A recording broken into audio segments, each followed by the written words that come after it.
Hello there.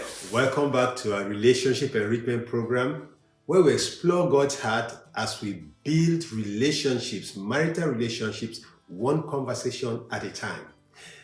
This is Couples Tête-à-Tête and my name is Barine Bosi. My wife is not here today, so I'll be running this solo. I almost turned to her to ask her name, but she's not here today, so I'll be running solo today. Welcome. Today we are going to be exploring language. Yes, language. Love languages, actually. Specifically, we're going to be exploring something that was shared in a book by Dr. Gary Chapman.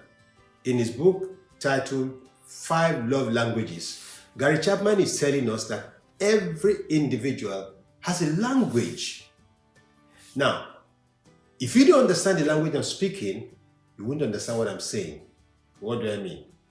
Si je commence à vous parler en français comme ça, vous allez vous demander, qu'est-ce que ce monsieur dit? Did I just lose you? Possibly, if you don't speak French. That happens so often in our homes, in our marriages, because your wife, your husband is speaking one language, you're speaking another language. So let's explore the languages that Gary Chapman offers us today. You want to ask yourself, which of these languages do you speak? Every one of us speaks at least one language. Some of us are bilingual. We speak more than one language. You want to find out what language you speak. The first language we'll be looking at is words of affirmation. So let's look at a couple. Let's call them John and Lisa.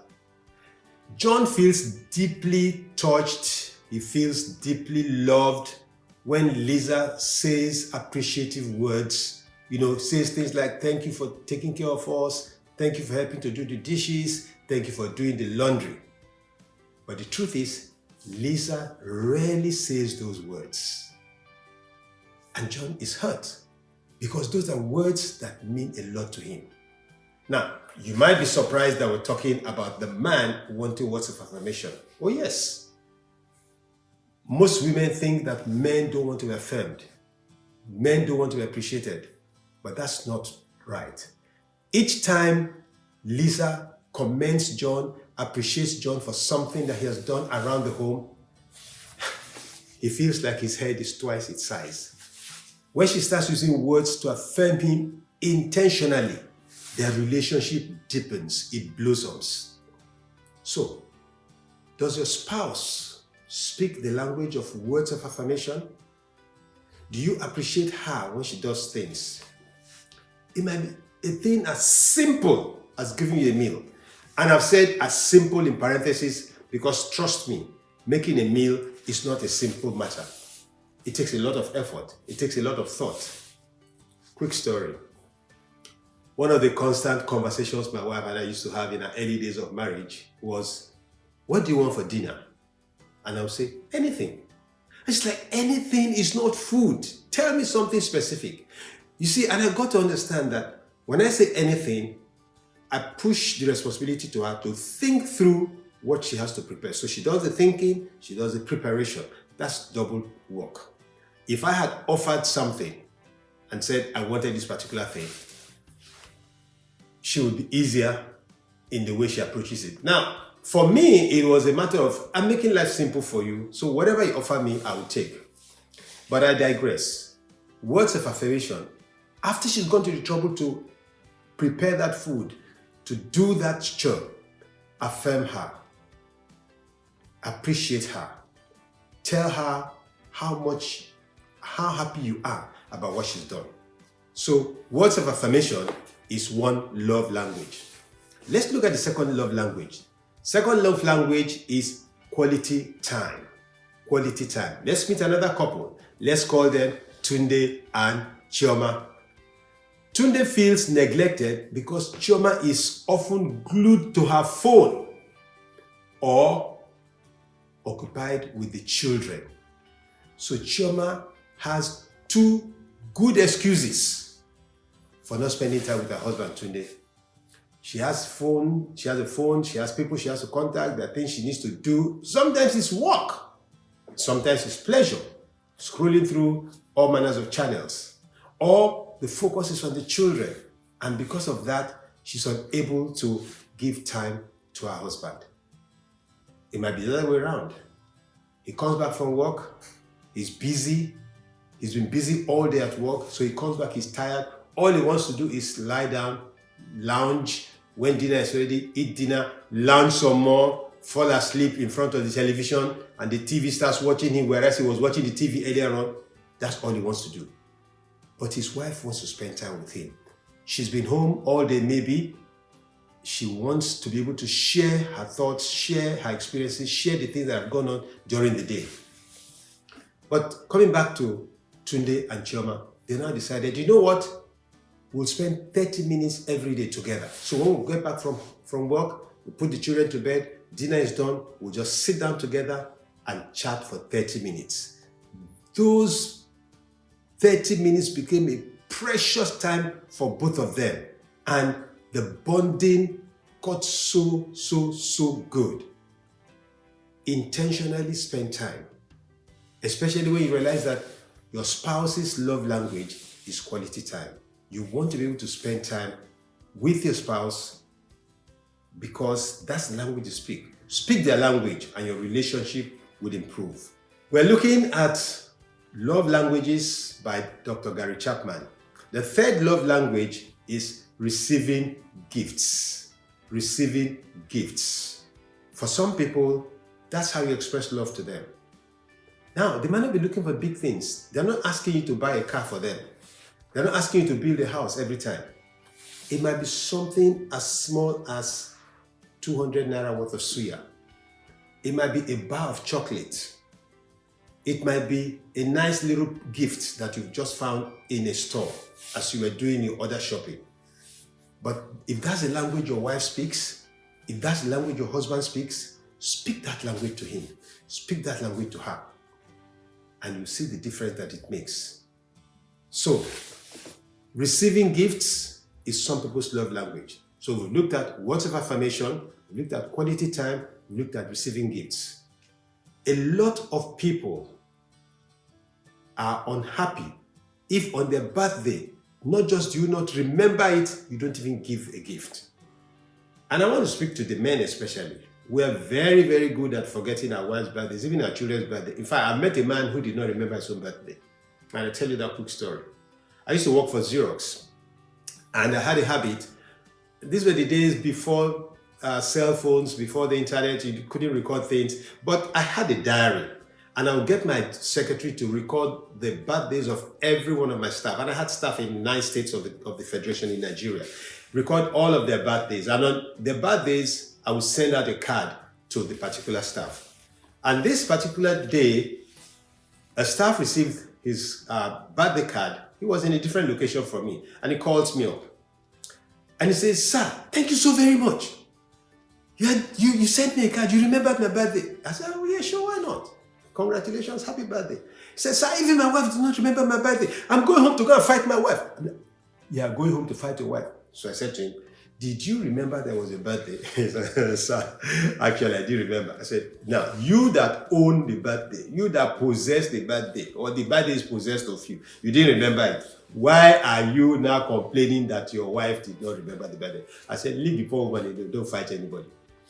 But giving gifts on a birthday, however little it is, can go a long way for somebody whose language is receiving gifts.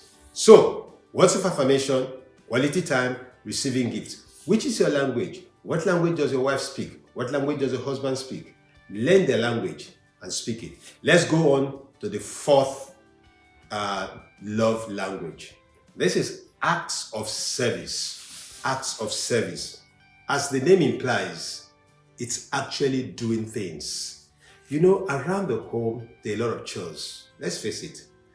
I think in our very first episode, we mentioned, I said that many times a woman who is a stay-at-home mom, a domestic engineer, as I like to call her, does more work than the man who has been in the office from 9 to 5. Trust me. You want to try it? I'll tell you a quick story. So the story is that one man went to God to complain. I said, God, this is so not fair. I'm at work all day. I drive 1 hour to work, drive 1 hour back, and I spend the whole of the time in the office, and I'm doing things, and my wife is just at home doing nothing. All she does is prepare the food and take care of the children. It's not fair. So God said, would you like to take her place just for 24 hours? And the man said, okay, Lord, I'll take her place for 24 hours. That's fine. I mean, what is it? I can do it. So the next morning, let's call him she, takes the place of his wife. He prepares breakfast. His wife goes to work this time, and he takes care of the children. And he gets back, he starts cleaning up. By the time he finishes cleaning up, he realizes that it's about 10 o'clock. He starts to get lunch ready, and he finishes getting lunch ready. It's about 12 o'clock. He has to go and pick the children from school. He gets the children from school, helps them with their homework, and then he starts preparing them for the next day and preparing dinner. And he goes on and on. He cleans the house, everything. By night time, he is tired. He is fagged out. And in his mind, he's like, oh my God, I didn't know this was so difficult. He's just waiting for the 24-hour mark so he can go back to God and say, God, I'm sorry. So that time does come. Next morning, he's talking to God. He says, Lord, I'm really very sorry. I think I need to go and apologize to my wife. I have really, really downplayed her role in this home. I see now that she does a lot of work. So can we reverse roles? God says, sure, we can reverse roles. But you have to wait for 9 months. Because last night, you got pregnant. That was part of the job.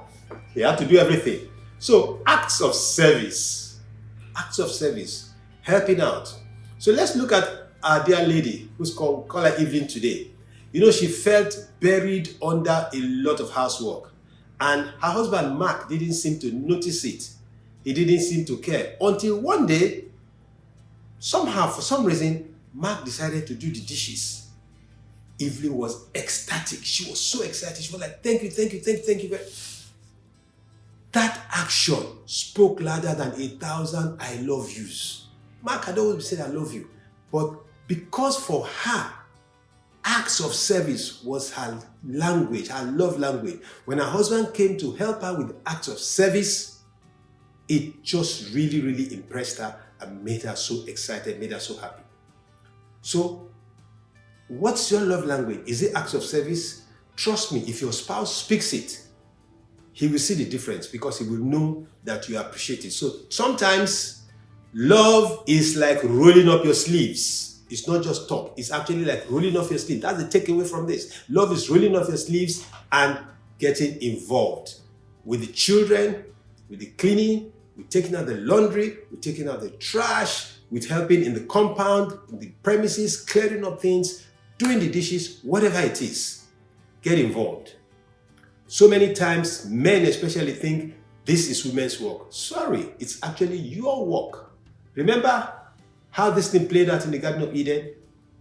Adam was there alone doing everything. God said, I will send you a helper. So your wife has come in as your helper. The work is your work. She's there to help you. So don't let your helper have to do everything. No, it doesn't work that way. The final love language that Gary Chapman talks to us about is physical touch. Physical touch. Now let's look at a couple that we shall call Sarah and Daniel. Sarah and Daniel had a baby and they slowly drifted apart emotionally. Why? Hugs became rarer. In fact, they stopped. The affection faded and Daniel realized it. Daniel realized that his wife was no longer hugging him. So he reached out, literally holding her hand, holding her tight. And just those simple touches changed the atmosphere. Because you see, Sarah's love language was physical touch. But Daniel felt that because she was taking care of the baby, he should give her space. Now, it might be the other way around. Physical language, physical touch could be the language, the love language of the husband. And by the way, let's be very, very clear and honest here. For most men, that is their best love language, physical touch. And you can easily interpret that as sexual touch. But men, let me say this. I know that some women are going to get ecstatic now, but let's be balanced. Physical touch should not always translate into sexual intercourse. No, it doesn't have to. It doesn't have to. That might be your love language. We'll talk about sex some other time, but you see, there's so much of a difference between men and women when it comes to sex that if you don't understand it as a couple, if you don't understand the dynamics as a couple, you keep quarreling, you keep fighting. It's been said that the three things that break marriages are sex, communication, and finances. Those are the three major breakers. And I would say, from personal experience, that maybe sex is at the top of at the top of the list. From personal experience, my personal experience, and from counseling, sex is probably at the top of it. I mean, sex caused more issues in my marriage than anything else. Thank God we've worked it out, and that's what we can share it with you. You can work it out. But come back to the point, physical touch is a love language. So those are the things. We've looked at the differences. What's the takeaway for physical touch? Physical connection is not just for romance, which is what it was saying. It's also for reassurance, it's for comfort. So there you have them, the 5 love languages. Words of affirmation, quality time, receiving gifts, acts of service, and physical touch. You may connect with one or more. Like I said, you might be bilingual, so you might speak more than one of them. But you and your partner must understand which is the language that you speak and speak it properly. Philippians chapter 2 verse 4 reminds us, let each of you not look to his own interest, but also to the interest of others. So look to the interest of your spouse. Be concerned about their interest. That's it for today. If you were blessed by this, please like the video, share it, and be available for our next podcast. We look forward to seeing you again. And let's remember the verse that we always leave with you, Matthew chapter 7, verse 24. He that hears these words of mine and does them shall be like the wise man who built his house on the rock. Have a wonderful time. God bless you. Bye-bye.